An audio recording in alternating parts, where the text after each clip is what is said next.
எப்போதுமே இந்தியாவில் அந்த ஒப்பீனியன் போல் எக்ஸிட் போல்லாம் பவுண்ட் டு ஃபெயில். ஏன்னா இந்த ரெண்டு ரீசன், எஜுகேஷன் கிடையாது. காங்கிரஸ் போச்சுன்னா ஷூர் ஸ்வீப் பண்ணி விட்டுருவாங்க, விஜயம் காங்கிரஸும் சேர்ந்து, புரியுதுங்களா? ஆனால் அது வரலை அப்படின்னா தனியாக தான் விஜய் போகிறாருன்னு சொன்னேன். 234 எந்த சின்னத்துக்குன்னு மக்கள் வாக்களிப்பதில்லை. யாருக்கு வாக்களிக்கணும், எந்த கட்சிக்கு வாக்களிக்கணும், யார் முதல்வராக வரணும்னு நினச்சி அவருக்கு இங்கே எவ்வளோன்னு தான் கேட்பாங்க. விஜய் அவர் தான் முதல்வராக வரணும்னு தான் ஜனங்க நினைக்க போகிறோம், புரியுதுங்களா? அதனால் இதெல்லாம் இட்டுக்கட்டுற விஷயங்கள்ங்க.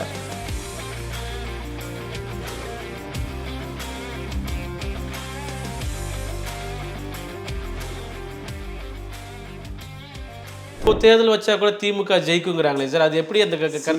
நீங்கள் சொல்கிறது அநேகமாக இந்தியா டுடேல அந்த ஆக்சிஸ் இதுதான். இப்போ அதே மாதிரி சாணக்கியா ரங்கராஜ் பாண்டியிலிருந்து அதிமுக ஜெயிக்குங்கிறாங்க. சொல்கிறேன், சாணக்கியா தினமலர்லாம் பாஜக ஆதரவாளர்கள். அவங்க என்ன எழுதி ரூம்லேயே உட்காந்து அதிமுக கூட்டணி ஜெயிக்கும்னு சொல்லுவாங்க. ஸோ அதெல்லாம் கணக்கில் இவர் பார்லிமெண்ட்டுக்கு சொன்னதெல்லாம் தவிடுபடியாக இருக்குது. பாண்டே இதெல்லாம் மோட்டிவேட்டட் ஃபால்ஸ் ஒப்பீனியன் போல் இது மக்கள் அதெல்லாம் மக்கள் இவங்களையும் பார்ப்பாங்க, எல்லாரையும் பார்ப்பாங்க. சரி, இந்தியா டுடே ஆக்சிஸ் அந்த நெட்வொர்க்கில் பார்த்தீங்கன்னா அவங்க போன வாட்டி என்ன சொன்னாங்கன்னா 2024 400 சீட்டுக்கு மேலே பாஜக அணி ஜெயிக்கும்னு சொன்னாங்க, என்டிஏ அணி சொன்னாங்க. நடந்தது என்ன? சொன்னது என்ன? 400க்கு மேல். நடந்தது என்ன? 272 கிடைக்காம பெரும்பான்மை இல்லாமல் இந்த பக்கம் நிதிஷ்குமார், இந்த பக்கம் சந்திரபாபு நாயுடு வச்சு நொண்டிக்கிட்டு இருக்கிறாரு மோடி. ஆக இது எல்லாமே கருத்து கணிப்புகள் எல்லாமே உள்நோக்கத்துடன் வெளியிடப்படுபவை, ஒரு நெரேட்டிவை செட் பண்ணுறதுக்காக வெளியிடப்படுபவை. அதனால் இதெல்லாம் நான் கணக்கில் எடுத்துக்க மாட்டேன், நல்லவன் நடத்தினா கூட எடுத்துக்க மாட்டேன்.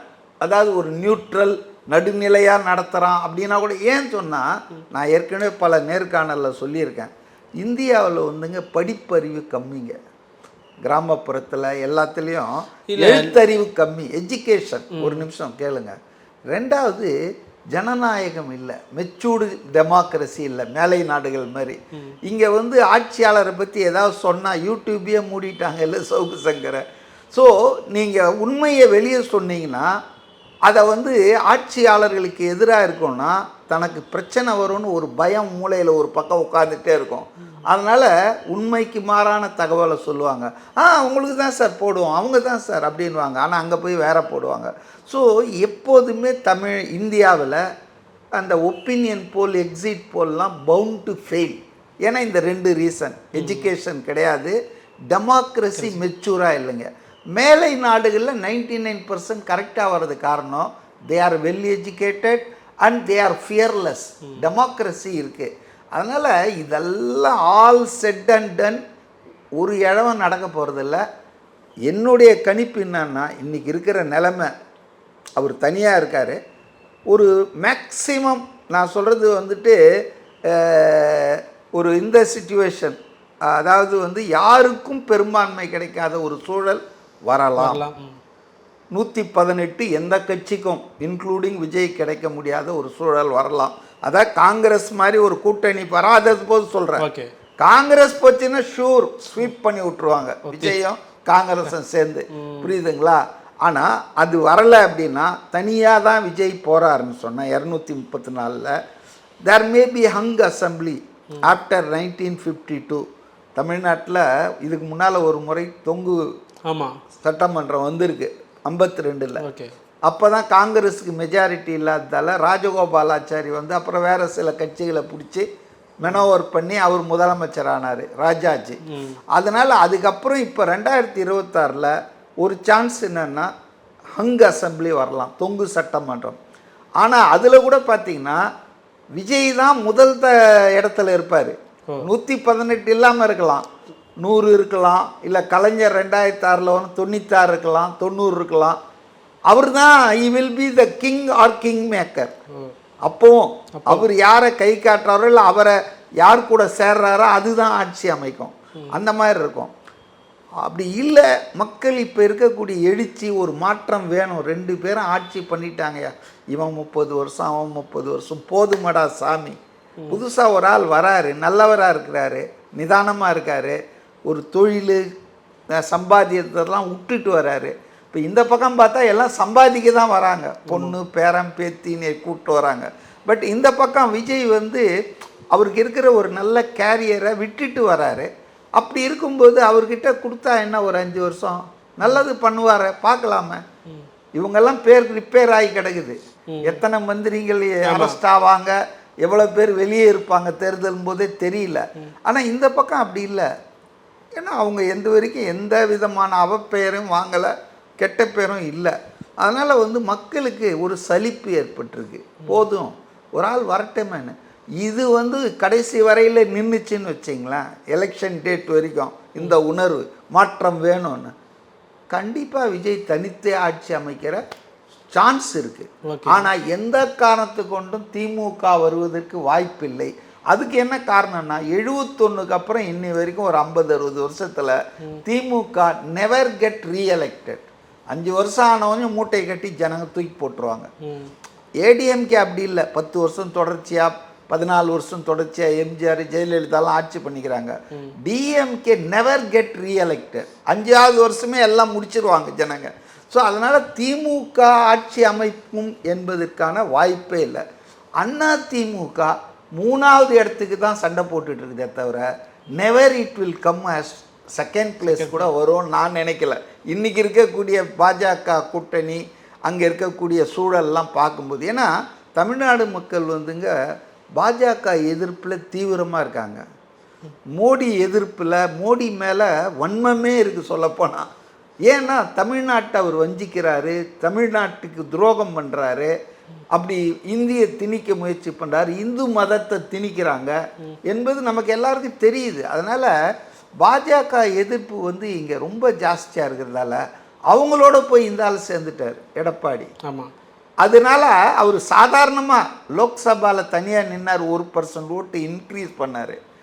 ஆனால் இப்போ 2 பேரும் சேர்ந்த அரித்மெட்டிக்கில் 4 8 இல்லை, 4 3 கூட ஆகலாம். இதுக்கான வாய்ப்பு இருக்குது. அதனால் முதலிடத்தில் விஜய், அது வந்து அறுதி பெரும்பான்மை கிடைக்குதோ இல்லையோ, எல்லா இந்த 3 அணியில் 4வது அணி நம்ம சீரியஸாக எடுத்துக்குவானான்னு வச்சிங்களேன். சீமான் அவர் பயிற்சிக்காகத்தான் போட்டி போடுறேன்னு அவரே சொல்லிக்கிறாரு, ஆட்சியை பிடிக்கிறதுக்காக சொல்ல. ஸோ அதனால் நிச்சயமாக விஜய்க்கு நல்ல வாய்ப்பு இருக்குன்றதான் என்னுடைய கருத்து. இன்னொரு கேள்வி சார், இப்போவும் நம்ம சமூக வலைத்தளத்தை பார்த்தீங்கன்னா ரசிகர் மனநிலை அப்படிங்கிறாங்க. இப்போ வந்து மாற்றம் வேணும் எதிர்பார்த்தா கூட சின்னத்தை வந்து மக்கள்கிட்ட கொண்டு போகிறது பல சிக்கல்கள் இருக்குன்றாங்க. இப்போ வந்து ரசிகர் மனநிலை எப்படி இருக்குன்னா, விசிலில் வந்து கலராக ஊதுறாங்க. இந்த விசில் வந்து தேர்தல் அந்த இவிஎம் விசிலில் இருக்காது. மக்கள் அங்கே குழப்பத்தில் வர்றதுக்கு வாய்ப்பு இருக்குது. அது எப்படி போய் மக்கள்கிட்ட சேர்க்கறதுக்கு ஏதாவது டிவிகேசிலேருந்து என்னத்தை பிரச்சனை கொண்டு வர போகிறாங்கன்னு அது ஒன்று இருக்குல்ல சார்? அதாவதுங்க, இந்த ரசிகர் மனநிலை இதெல்லாம் ஏற்கனவே கேட்டு கேட்டு காது புளிச்சு போச்சுங்க.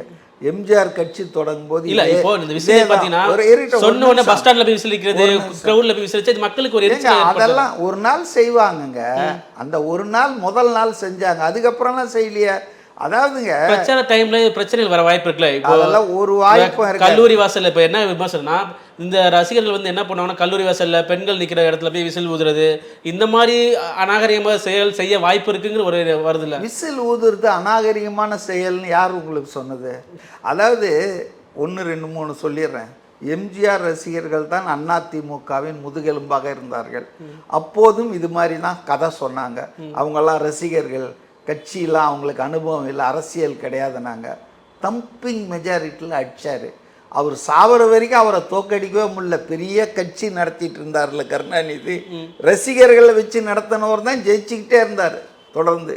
நம்பர் 1. நம்பர் 2 வந்து சின்னம் இருக்குது பாருங்க, அந்த சின்னமே வெற்றியை தேடி தராது. நீங்கள் யாருக்கு ஓட்டு போடணும்னு முடிவு பண்ணிட்டீங்கன்னா நீங்கள் போய் கேட்பீங்க, இவருக்கு சின்னம் எது அப்படின்னு கேட்டு அந்த சின்னத்தில் ஓட்டு போடுவீங்க. எந்த சின்னத்துக்கு ஓட்டு போடணும்னு மைண்ட் ஃபிக்ஸ் ஆகாது, யாருக்கு ஓட்டு போடணுன்றது தான் மைண்ட் ஃபிக்ஸ் ஆகும். இப்போ உதாரணத்துக்கு சுதந்திரம் பெற்றதிலிருந்து 67 வரையில் எல்லாரும் காங்கிரஸுக்கு இரட்டை மாட்டு காளை மாட்டு சின்னம், இதில் தான் எருது இதில் தான் போட்டுட்டு இருந்தாங்க. திடீர்னு உதயசூரியனுக்கு மாறிட்டாங்க. 77 எம்ஜிஆர் தனி கட்சி ஆரம்பிச்சோன்னு திடீர்னு ரெட்டை இலைக்கு மாறிட்டாங்க. வெற்றி சின்னம் உதயசூரியன்னா தமிழ்நாட்டில் 16 முறை தேர்தல் நடந்திருக்கு. அதில் 15 முறை திமுக போட்டி போட்டிருக்கு. ஒன்றில் போட்டி போடல, ஒன்றில் சுயேட்சையாக போட்டி போட்டாங்க. அப்படின்னு பார்த்தா ஒரு 14 முறை போட்டி போட்டிருக்காங்க. இதில் 5 முறை தான் உதயசூரியன் ஜெயிச்சிருக்கு. இல்லை நீங்கள் சொல்கிற மாதிரி பார்த்தீங்கன்னா இப்போ அதனால் ஒரு செகண்ட் இருங்க, சின்னம் என்பது இம்பார்ட்டன்ட் இல்லை. ஆனால் சின்னம் என்னன்னா ஒரு காமன் மேனுக்கும் போய் சேர்ற மாதிரி இருந்ததுன்னா அது உங்கள் பாப்புலாரிட்டியை அதிகப்படுத்தும், அவ்வளோதான். இதே ரெட்டை இலை சின்னம் பல மாநிலங்களில் கொடுக்குறாங்க சில கட்சி, அவங்களாம் தோத்துக்கிட்டு தான் இருக்காங்க.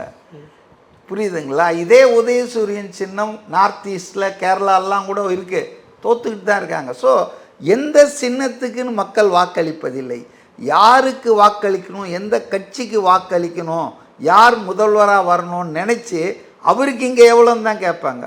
நீங்கள் சொன்னீங்க இந்த பசங்க ஒரு நாள் ரொம்ப அராஜகம் பண்ணாங்க. திமுகவோட பத்திரிகை என்ன சொல்கிறாங்கன்னா இந்த தேர்தல் நேரத்தில் இந்த விசிலாலே ஆமாம்மா இவங்க எல்லாமே திமுகவினர் அவங்க சொல்கிறது தான் நடக்கும். முதல்ல இவங்க எத்தனை பேர் கைதாக போகிறாங்க மந்திரிங்கன்னு பாருங்கள். அதாவதுங்க இந்த சின்னம் வந்தது அவங்களுக்கு ஒரு மகிழ்ச்சி எப்போ வந்ததுன்னா, யூடியூபர்கள் நிறைய பேர் சவுக்கு சங்கர் உட்பட என்ன கதையை கட்டி விட்டாங்கன்னா 234லேயும் சின்னம் தனித்தனியாக கொடுக்க போகிறாங்க தேர்தல் ஆணையம்லாம்.